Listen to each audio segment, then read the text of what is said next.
It's time for another edition of Morning Date, where we get to speak with intriguing people from all walks of life. Today we're lucky to have a guest joining us in the studio who's travelled from afar for EIDF, the EBS International Documentary Festival we talked about on our movie segment not long ago. Now he's an award-winning documentary director, a cultural ambassador, and an exceptional creative mind. He is none other than Norwegian director and artist Morten Traavik. Morten Traavik 감독님 모셨습니다. Welcome to the studio. 감사합니다. Thank you very much for having me. Your Korean is fantastic. Would you like to briefly introduce yourself to our listeners? 안녕하십니까. 반갑습니다. I am Morten Traavik. As you said within your beautiful introduction, I'm an artist and a director of films and theater. I am here as a member of the jury in the International Documentary Festival of the EIDF, but also I am taking the opportunity to film a little bit on one of my own projects as well, of which we can probably talk more. Yes, that would be fantastic. 네, 이번에 이제 EBS Documentary Festival이죠. EIDF의 참가자 또 이제 주리로서 참가를 하고 계십니다. But this is of course not your first time on the Korean peninsula, and that actually takes us to your documentary and your works here as well, as you briefly mentioned. Can you first of all tell us about your documentary? The documentary is called Liberation Day, which, among other things, refers to the Liberation Day on August 15th, which is a date I think very familiar to all Koreans and also in the East Asian region. Sure.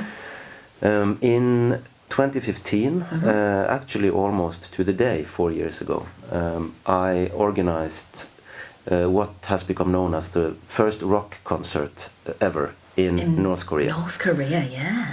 And the band, the group that I chose was quite surprising choice for many.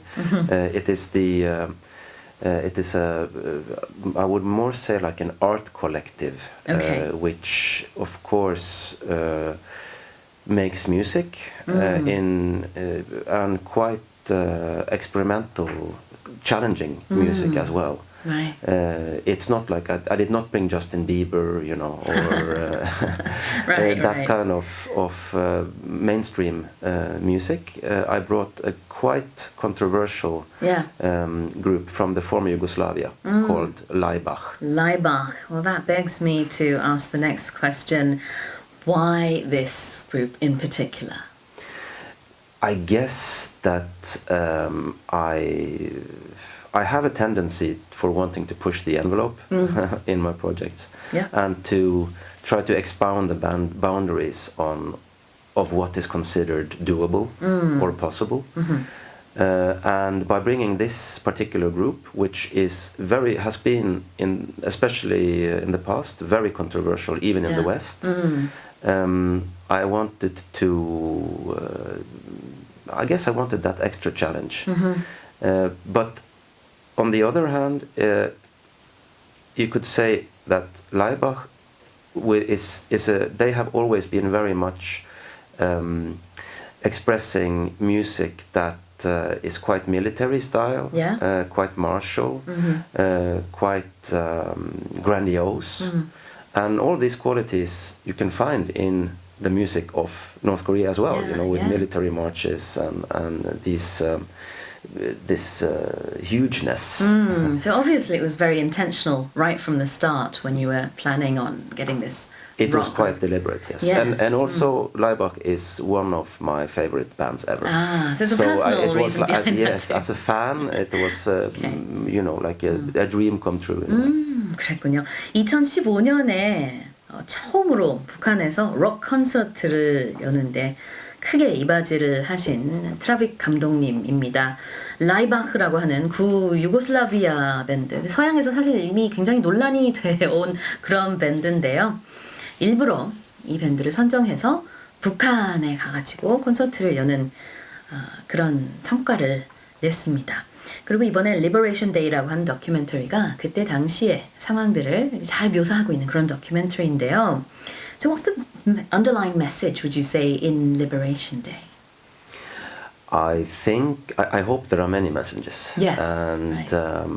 as a director, I guess I'm a bit reluctant to tell people what to think about my work. I think you said that in a previous interview a while back. I say that all the time. You say that all the time, yeah. just not to have to explain what I'm doing, because I don't always know what I'm doing. Yeah.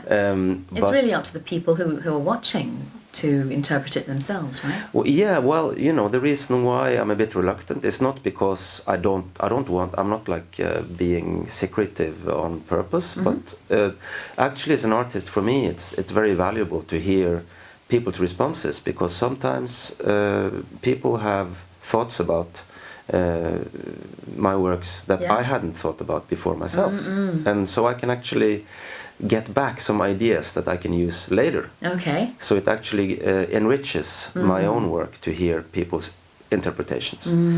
Having said that, I guess Liberation Day, of course, the title is a message. Yes. Because on one hand it refers to the 70th anniversary, which was in 2015, and the occasion for the concert of the liberation of the Korean Peninsula, which was at the same time the division of the Korean Peninsula. So it's a very double message. But at the same time, what I hope we achieved with the concert and the film is to maybe liberate people a little bit from their preconceptions. And that goes both for the North Korean audience who witnessed the concert, but not least for the audience of the film, that we might perhaps open people's minds a little bit about what is North Korea and how life is there. And that is, of course, the beauty of all works, I think, that are put through a different lens, and by making a documentary and reaching out to the wider audience in the world, you are letting other people outside of this small part of the world learn what you have learned, or even learn more than that. Absolutely.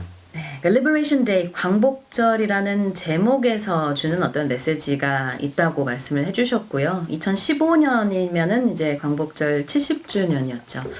그래서 그 당시에 어떤 상징성도 있지만 또 한편으로는 이 liberation이라는 것 자체가 뭔가 자유화되다, 자유로워지다 이런 뜻이 있잖아요. 그래서 사람들의 어떤 마인드셋이라든지 생각을 좀 더 자유롭게 하고 싶었다라는 취지도 있다고 설명을 해주셨지만, 근본적으로는 모든 해석은 보는 사람들에게 달려있다 이렇게 말씀을 해주셨습니다. Well, why don't we take a short song break and listen to one of the songs from Laibach? Certainly. Now this song that you've brought with us is quite reminiscent of a famous Sound of Music song. Many of our listeners and myself probably are very familiar with Maria, and it's about this nun who's a nuisance at the chapel, but she doesn't follow the rules. She doesn't follow the rules, but there is something quite endearing about her still. There's many sides to Maria, and the lyrics have changed a bit, right? That is correct. One of the trademarks of Laibach is that they are quite radically interpreting already well-known songs. Yes.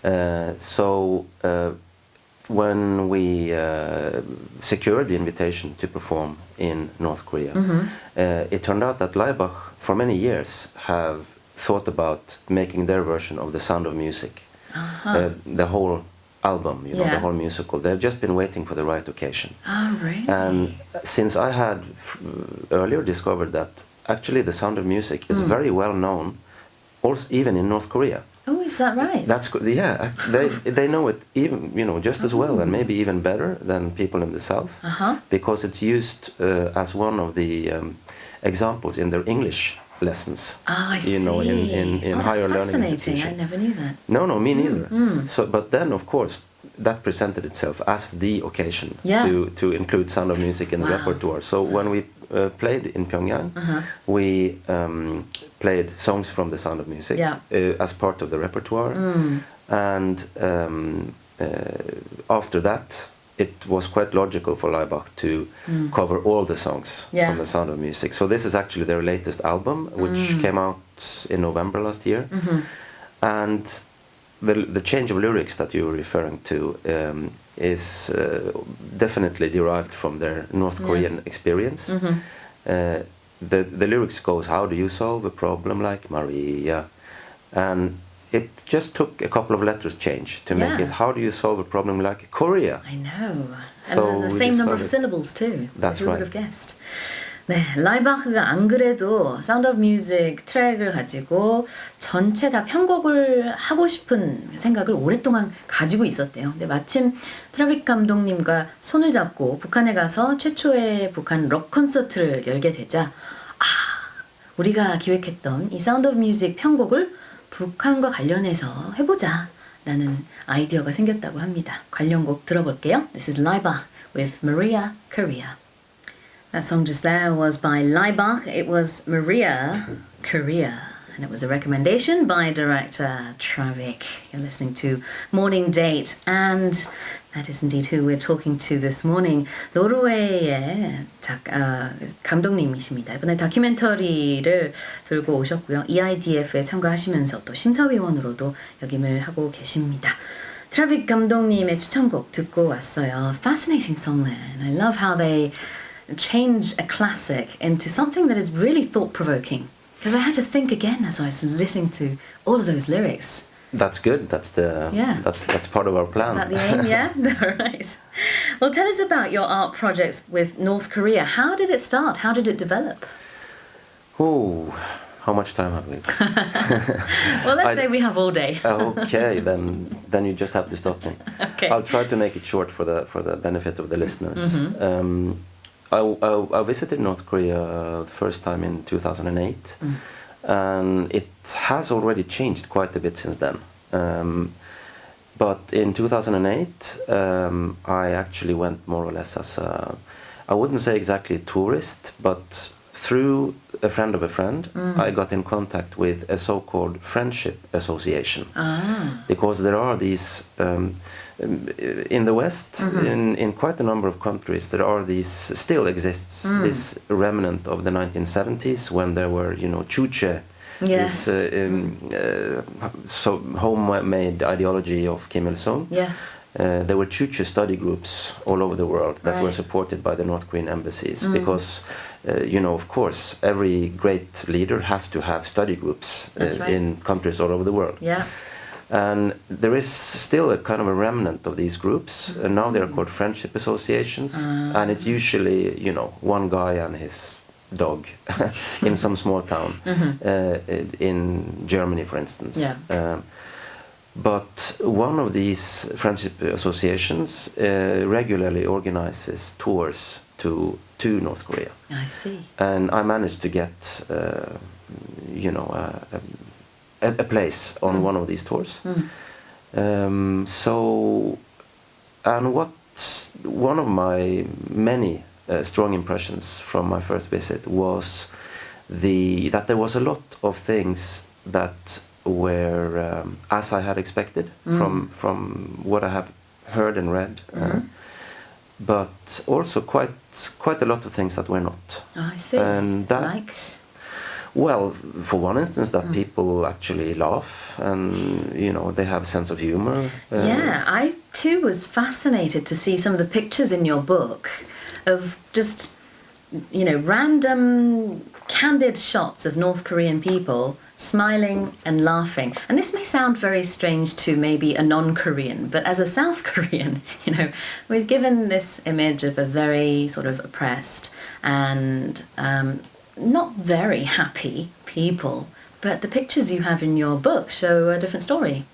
Well, I think, of course, it is a very tightly controlled country and society, but you have more or less the same selection of people in North Korea as you would have in any other country. You have people who are unhappy, and you have also people who are quite happy. Right. Maybe the proportions are a bit different from many other countries, but you find the same spectre of personalities and people within a very they have this, one of the most used propaganda slogans is Ilsim Dangyol, single-hearted unity. Yes.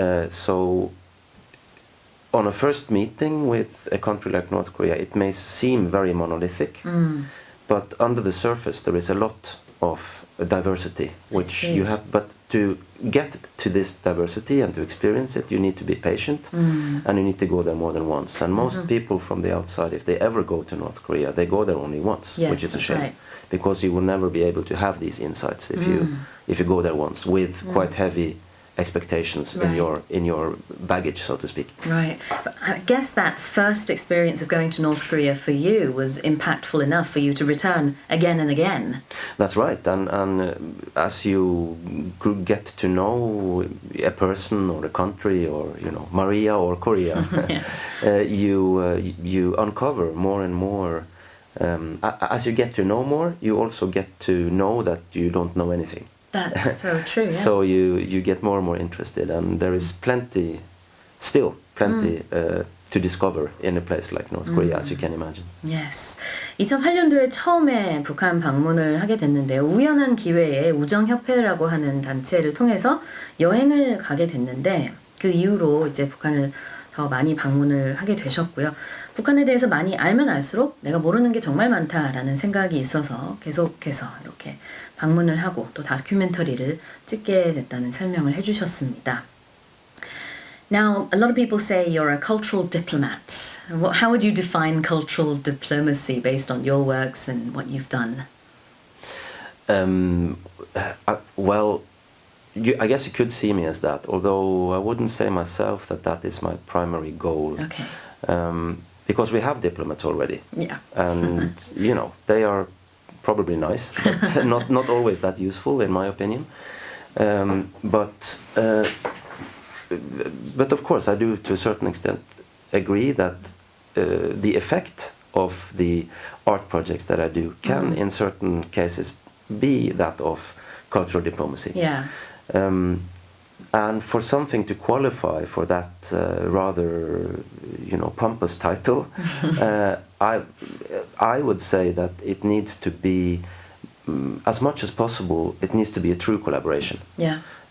Because it's quite easy to have like a soccer match or a basketball game or this one concert that you can put it on television and then everybody says, oh, this was a beautiful cultural exchange. But a true cultural exchange for me is like it's like a relationship. Sure. It needs to develop over time. It cannot be a one-night stand. Well, it can be, but you will only get to a certain point. Sure. So I would say that true cultural diplomacy also involves the opposite of diplomacy, namely, fighting, squabbling, overcoming obstacles, because this is also a very important part of getting to know each other. Absolutely. The nitty-gritties of a real relationship you have to get involved with to understand a different culture. Absolutely, and I think we captured quite a lot of that in the film as well. You see the process, how we... Actually, everybody together are working towards a common goal, both we and the North Korean side, and through difficulties. But we, in the end, I will not reveal how it ends, but we are working towards a common goal. Yes, absolutely. Now, I watched the documentary. I was very fascinated by it. And there was a scene that I thought was very interesting where you ask the North Korean side to do something and at first they're a little bit taken aback, I think, because you say, please, I don't remember what it was. I think you said, we need to have these exact settings here, don't take it away, or something like that. Oh yeah, that was the sound, the mixing board for the concert, which kept being, tweaked all the time without us seeing. Yeah, but it was interesting because, as you said, there is a bit of a conflict there, as you can see, but that is a part of understanding each other. Absolutely, it's part of the fun. Yeah, indeed. Cultural diplomacy, 그러니까 문화 외교, 어떤 문화 외교 사절단으로서의 역할을 한다라는 얘기를 가끔 들으시는데 본인 스스로는 이제 굉장히 좀 부담스러운 타이틀이다 이런 얘기를 해주셨고요. 다만 이제 다른 사람들로 하여금 평소에 보지 못하는, 알지 못하는 것을 소개해 준다는 의미에서는 뭐 그렇게 부를 수도 있겠고, 그런데 다른 문화를 이해하기 위해서는 좋은 면만 보여주는 것이 아니라 어떤 게 잘 다듬어진 편집된 그런 모습이 아니라 정말 때로는 안 좋은 모습도 또 다투는 모습도 다 포함을 해야 이게 서로에 대한 이해가 늘어난다, 증진이 된다 이런 설명을 해주셨습니다. 실제로 다큐멘터리를 보다 보시면은요 좋은 모습들도 있지만 또 약간 갈등의 순간순간들도 있더라고요. 저도 굉장히 흥미로웠습니다. Everything about the film that you made was fascinating for me because first of all, number one, as a South Korean, I can't go to North Korea, so I will never have that first-hand experience. Secondly, a lot of it was behind the scenes, which is again not something that the general public get to see. We get to see what's on the stage after everything has been perfected, and then we clap, and that's the end. But with your film, things that happened behind the scenes, the conversations between the North and yourself, and also Laibach, it was all very, very raw and real, and I love that. That's true, and to be a bit self-promoting, I think it's quite rare also for a North Korea documentary to have so much of these real human meetings. Yes. Because exactly as you say, in North Korea and actually almost anywhere, most people want to present only their beautiful side. Yes, and that was one of the big questions I had. Did North Korea not censor this documentary and say, we want to have this lovely image of our nation? I was surprised that this was actually made the way it was, and rightly so. Yeah.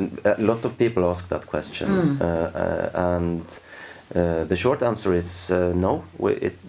Everything you see in the film, nothing of the footage that we shot was censored. We took everything with us that we had filmed. Nobody asked us to see anything of our footage. Okay.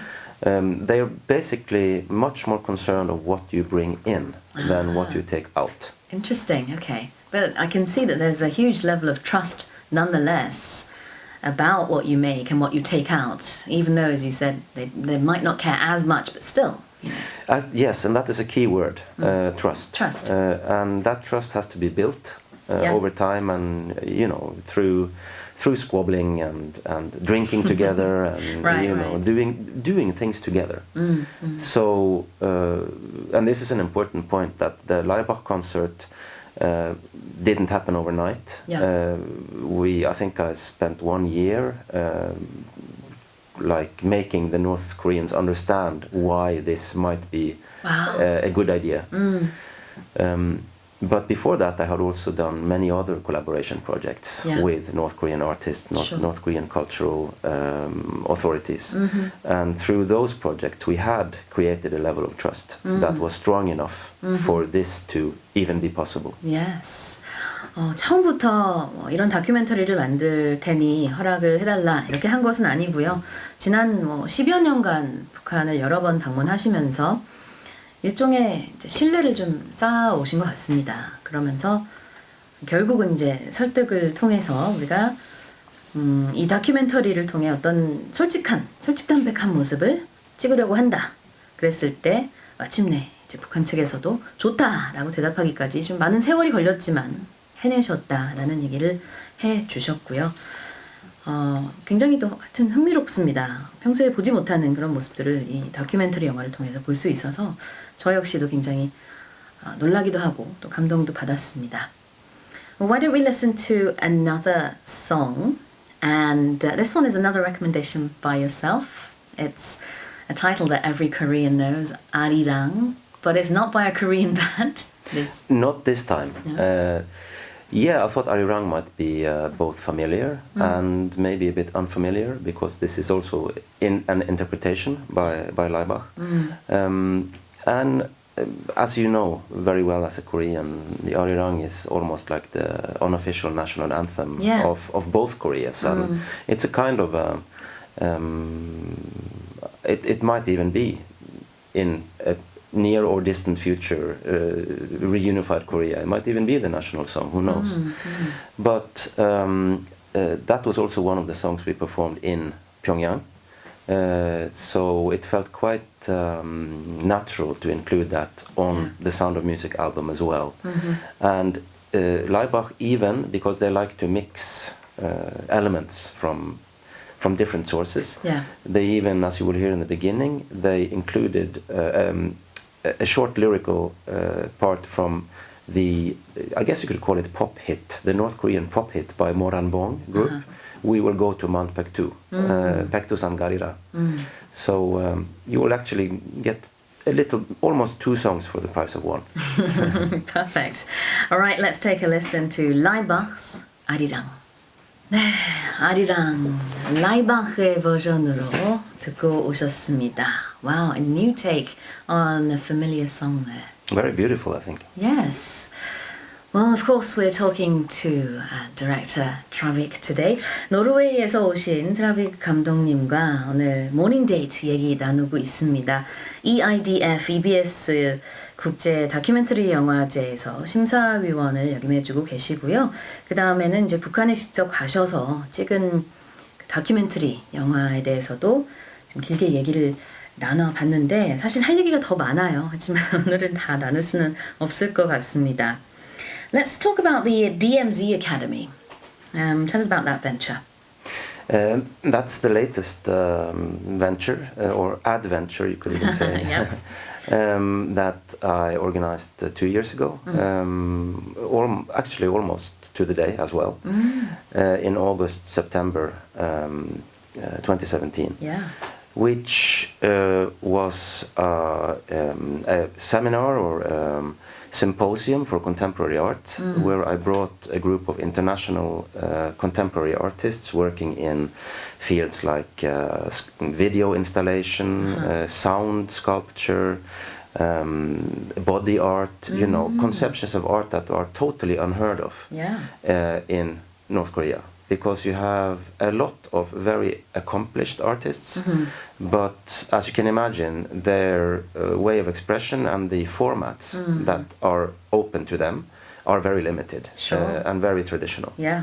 So it was an attempt to introduce some ways of thinking about art and practicing art that were unknown, and at the same time exposing these sometimes a bit, in my opinion, a bit spoiled Western artists to the reality of artists that have to find very, very tight, small spaces to express their creativity. And so where was this held?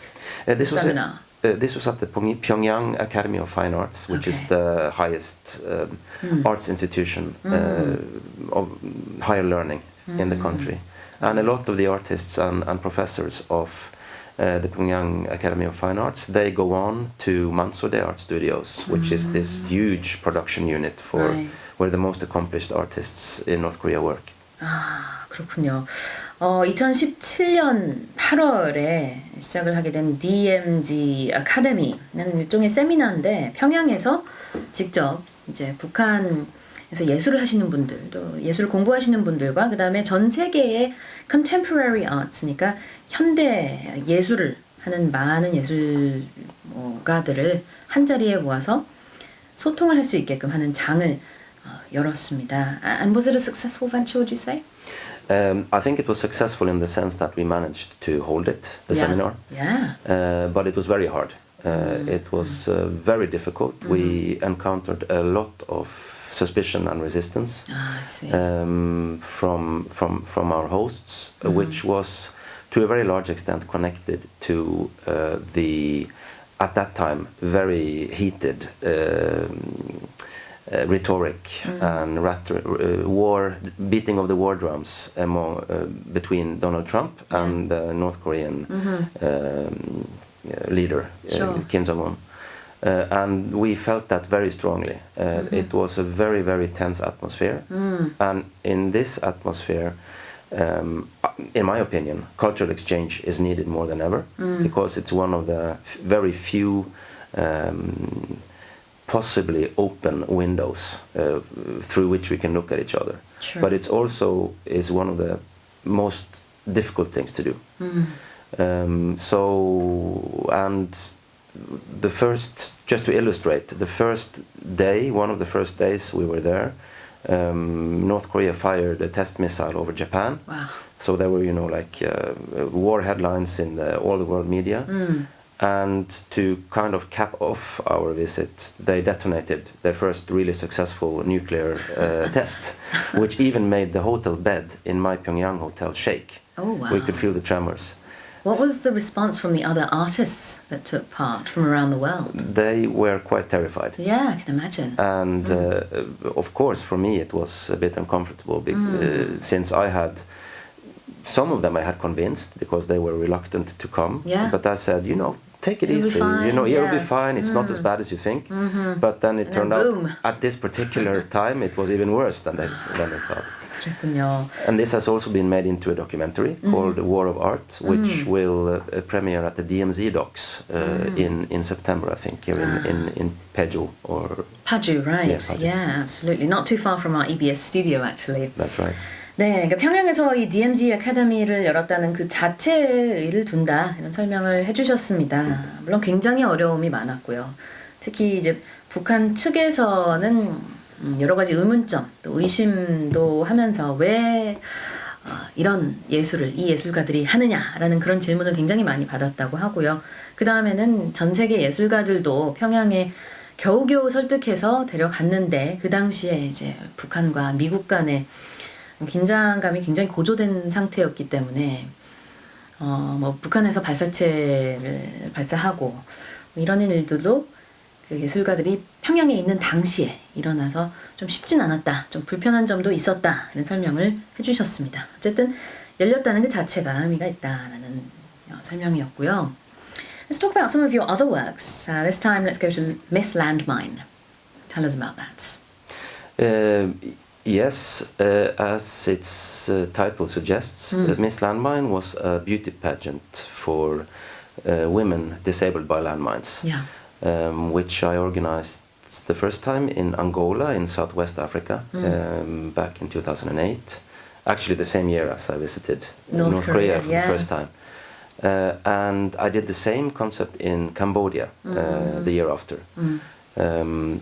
And both of these countries have a huge problem with landmines left in the ground from very long and very disastrous civil conflicts. So naturally they also have quite a large proportion of people who are injured by landmines. Yes.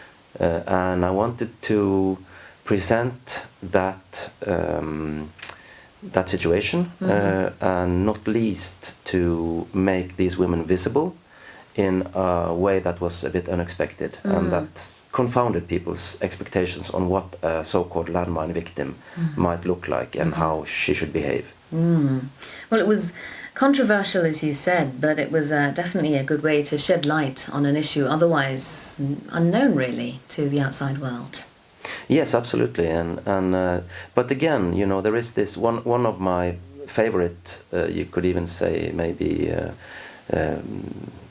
art principles in my work, or one quote that I often think of and I pass on to others is from the Czech writer Milan Kundera, who wrote, among other things, The Unbearable Lightness of Being. He has this book where which is called The Art of the Novel, where he writes about writing. Yeah. And he has this very profound line, I think, that he says that every really, really good book is always a bit more intelligent than the person who wrote it. And I think that goes for any great artwork, that it has to be bigger than yourself as the artist. And that happened with Miss Landmine as well, that it started as a wish to highlight the problem of landmines, but it turned more and more into a project that was about identity and expectations of identity of these women, both within themselves but also in their communities. So that became even the main aspect of which was very, very, I think was very good, but that I hadn't really expected. 그렇군요. Miss Landmine이라는 이 영화를 통해서는 캄보디아에서 질회를 통해 부상을 당한 여성들이 어떤 미인 대회에 참가한다라는 컨셉을 가지고 다큐멘터리를 찍으셨는데 결국은 어떤 정체성의 이슈까지 대두되면서 생각보다 굉장히 많은 성공적인 어떤 다큐멘터리로 나왔다 이렇게 얘기를 해주셨습니다. Well, I'd love to continue asking you about these of your works and your book, but because we're short on time, my last question to you would have to be this one. Any upcoming projects you can tell us about? Well, you know, my projects are very, very secret, so I would have to kill all the listeners afterwards. Well, I can reveal that while I'm here at the Eidf, I'm also researching a new documentary with a Korean context, which deals with the matchmaking business. Oh, okay. And as you may know, there is you may know the saying "nam nam boknyo." Of course. South Korean women don't usually like that saying that much, and it's Our male staff are very happy. I can see. yeah, it's a bit unfair. They should have like how would it be if you turn the tables? It would be like would be namnyo Buknam if it was the opposite way around. Yeah, we have to make probably I have to make a film about that too. All right. But and apart from that, I am here also. I will also be having some meetings with South Korean publishing houses about my book, The Traitor's Guide to North Korea, which came out in Norway last year, and that's also been published in other countries. Yes, and I'm very looking forward to the Korean version of that when it comes out as well. So am I. Thank you so much for your time this morning. Thank you for having me. 감사합니다. 네, 노르웨이의 감독 모르텐 트라빅 감독님과 오늘 모닝데이트 얘기 나눠봤습니다.